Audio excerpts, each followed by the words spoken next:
know many of you are not old enough to have watched it when it first came on. Father Corpening, certainly not you, but when the Jetsons first came on. Did you watch the Jetsons, Father? You did, yes. I didn't think you were old enough, Father. I'm sorry. But I know some of us did. And I love that show. And even as I was growing up, and I might be just a few years younger than some of you, when you would call somebody, they would call someone on the show, and their picture would come up on the screen, and they'd talk to them through that. I think, wouldn't that be so nice? I couldn't even imagine, let alone the flying cars and all that other stuff. But the picture on the screen, like, wouldn't it be great if you could just call someone and see them and talk with them?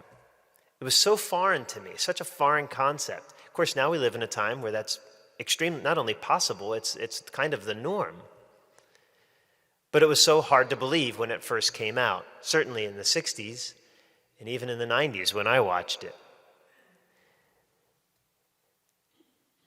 Eternal life is a foreign concept. Why do I say that? Because when we hear it, we know, yes, that means heaven. And even when we say heaven's up there.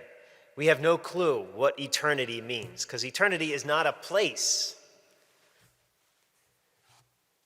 Eternal life, when Jesus says, do not work for food that perishes, but for the food that endures for eternal life, which the Son of Man will give to you, we know that means the Eucharist. Jesus is about to now go into what's called the bread of life discourse, when he talks to us about what it means to receive his body and blood. But eternity, what does that mean?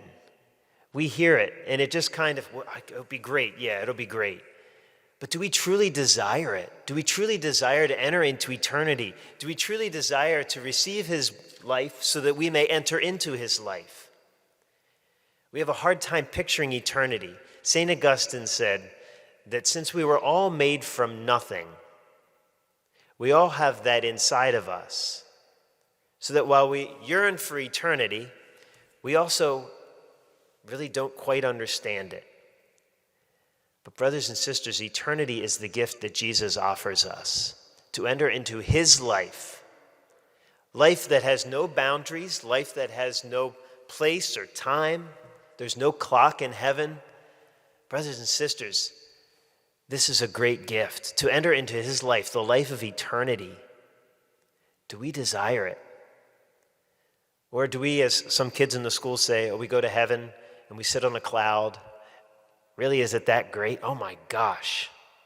Do we desire to enter into his life, into eternity? Let's grow in our yearning for that great gift, so that we may grow in yearning for the life that is offered to us here at this altar, that is the only way into this great place of eternity. He is risen. He is risen indeed.